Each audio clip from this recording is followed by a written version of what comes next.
mempraktekkan terlebih dahulu bagaimana cara mengkonfigurasi firewall dengan menggunakan Cisco Packet Tracer. Sembari Bu Umi mempraktekkan di sini, anak-anak boleh juga langsung mempraktekkan di situ ya, dengan mengikuti langkah-langkah yang sama dengan yang Bu Umi lakukan. Yang pertama adalah kita masuk ke aplikasi Cisco Packet Tracer-nya terlebih dahulu seperti ini. Kemudian yang kita butuhkan di sini adalah ada beberapa komponen. Yang pertama ada server. Oke, kita pilih dulu server. Kita masukkan satu server. Kemudian untuk menghubungkan server ke PC kita pasti membutuhkan sebuah switch. Ya. Kita masukkan satu switch di sini. Kemudian kita contohkan menggunakan 3 klien, ya, menggunakan 3 klien. Sebelum kita konfigurasi, ada baiknya kita atur terlebih dahulu biar kelihatan rapi ya anak-anak. Oke. Setelah seperti ini, yang harus kita lakukan selanjutnya adalah menghubungkan semua komponen ini menggunakan sebuah connection, yaitu kabel. Di sini yang Ibu Umi gunakan, yang kita contohkan adalah menggunakan kabel UTP Stripe. Ya. Oke, kita pilih kabelnya, kemudian kita sambungkan dari server ke switch. Oke, seperti ini. Kita lakukan hal yang sama untuk menghubungkan dari switch ke PC client.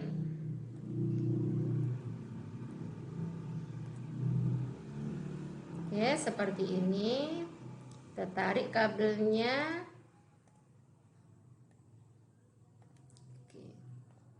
Setelah semuanya terhubung dengan menggunakan kabel, nah, tandanya semua komponen bisa terhubung adalah node-node-nya di sini itu berubah warna dari yang awalnya orange menjadi hijau. Kalau sudah hijau seperti ini berarti setiap komponen ini sudah saling terhubung. Oke, sekarang kita lanjut untuk konfigurasi. Yang pertama yang harus kita konfigurasikan adalah servernya terlebih dahulu. Kita klik di sini server, kemudian kita pilih tab service. Nah, kita membuat DNS-nya terlebih dahulu. Jangan lupa untuk di-on-kan. Di sini saya contohkan dengan namanya Bumi saja ya. hamidah.com. Di sini boleh kalian menggunakan nama masing-masing ya. Kemudian address-nya kita menggunakan IP 192.168.10.1 ya. Saya menggunakan 1 di sini karena adalah sebuah server. Oke, setelah kita membuat DNS, kemudian kita add, nah, akan muncul di sini. Kemudian selanjutnya adalah yang kita atur mengkonfigurasi emailnya. Domainnya tadi dengan nama Bu Umi, Hamidah ya, hamidah.com. Nah, user di sini kita menyesuaikan. Kita tadi menggunakan berapa user, yang kita gunakan adalah 3 klien ya, 3 user berarti di sini harus kita namai satu persatu PC tersebut. Yang pertama misalkan saya kasih nama lab TKJ dengan password standar saja 123, kemudian kita add di sini. Yang kedua misalkan lab MM ya. Lab MM itu multimedia. Lab multimedia dengan password sama 123. Dan PC klien yang terakhir misalkan di situ adalah PC-nya kantor. Saya kasih password 123. Oke, setelah semuanya selesai di sini, kemudian kita masuk ke tab desktop. Ya, di sini fungsinya adalah kita harus memberi alamat IP pada server tersebut dengan menggunakan IP statik ya di sini.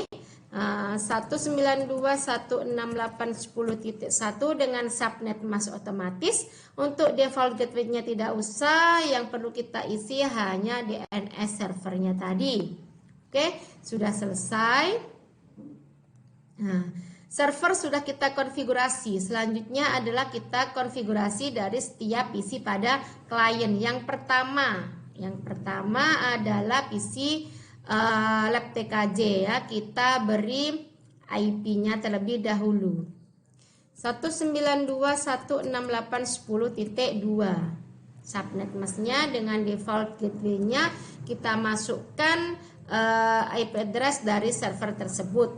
Oke, sudah di sini. Kemudian jangan lupa untuk mengatur emailnya. Your name tadi namanya lab TKJ dengan email address. Nah, email address itu biasanya kan hurufnya kecil ya. Kita menggunakan labtkj@hamidah.com. Oke, di sini incoming mail servernya hamidah.com sama outgoingnya juga hamidah.com dengan nama labtkj menggunakan password standar 123 kita save. Oke. Kemudian kita setting untuk PC-PC yang selanjutnya. Yang kedua adalah LabMM tadi dengan IP address 192.168.10.3 dengan subnet mask otomatis. Default gateway-nya sama menggunakan IP server. Sudah selesai. Kemudian emailnya jangan lupa dengan nama lab multimedia. Email addressnya juga demikian, lab multimedia@hamidah.com.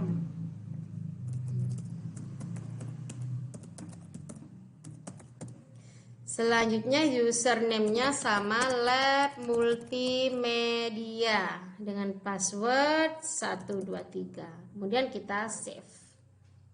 Kita lakukan hal yang sama untuk PC kantor ya, dengan menggunakan IP address 192.168.10.4 ya.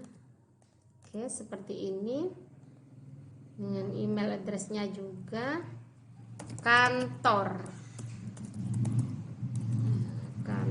Oke, kantor @hamidah.com. hamidah.com juga, hamidah.com dengan username kantor dengan password standar 123 dan di save. Oke, semua PC sudah kita konfigurasi. Agar tidak bingung, sebaiknya kita beri nama untuk setiap PC ya. Kita menggunakan di sini yang namanya tools, yang namanya label. 192.168.10.2 dengan nama lab TKJ. Selanjutnya 192.168.10.3 dengan nama lab multimedia. Isi yang terakhir 192.168.10.4 dengan nama kantor. Yang terakhir servernya kita kasih juga dengan IP address-nya 192.168.10.1. Oke, setelah kita kasih nama tinggal kita rapikan aja di sini biar kelihatan bagus. Nah, sudah. Nah, ini kan kita sudah membuat DNS dan mengkonfigurasi semua PC. Sekarang coba kita tes dulu ya, misalkan untuk PC-nya lab TKJ ini. Kita hubungkan dengan DNS yang sudah kita buat dengan nama hamidah.com.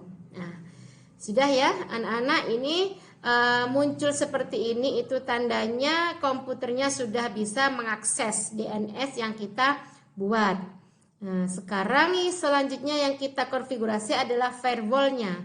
Jadi firewall itu untuk membatasi hak akses dari setiap PC klien. Ya, kita konfigurasi pada servernya di sini, kemudian kita pilih firewall. Nah, yang pertama adalah kita masukkan untuk PC lab TKJ ya, dengan memasukkan IP address-nya 192.168.10.2. Oke, kita allow di sini, maksudnya allow kita memungkinkan memberi hak akses kepada PC Lab TKJ untuk mengakses DNS yang sudah kita buat. Di sini protokolnya kita menggunakan IP. Untuk webcard-nya kita menggunakan default saja, kemudian kita add. Selanjutnya untuk multimedia 192.168.10.3 sama allow juga sama. Ini yang kita contohkan adalah memblok dari PC kantor agar tidak bisa mengakses DNS yang sudah kita buat. Ya, PC kantor itu dengan IP address 192.168.10.4. Lah, actionnya di sini kita pilih yang deny. Ya, kemudian yang ini sama, ini juga sama. Maaf. Nah, jangan lupa untuk di-on-kan firewall-nya ya, tapi actionnya kita memilih deny. Oke, di-add. Sekarang tinggal kita coba dulu hak aksesnya, misalkan di PC multimedia. Karena tidak kita blok di sini, harusnya di PC multimedia itu masih tersambung seperti ini ya. Hasilnya untuk multimedia kita tidak memasang firewall-nya di situ, maka tetap tersambung.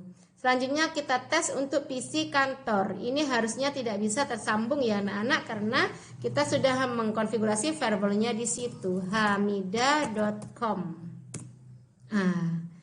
Oke anak-anak, ini hasilnya. Di web browsernya tidak muncul apa-apa, itu artinya tidak bisa tersambung ke DNS yang sudah kita buat. Jadi kita sudah berhasil untuk mengkonfigurasi PC-PC klien untuk membatasi hak akses mereka. Oke, terima kasih anak-anak. Semoga kalian bisa paham dengan apa yang Bu Umi praktekkan kali ini.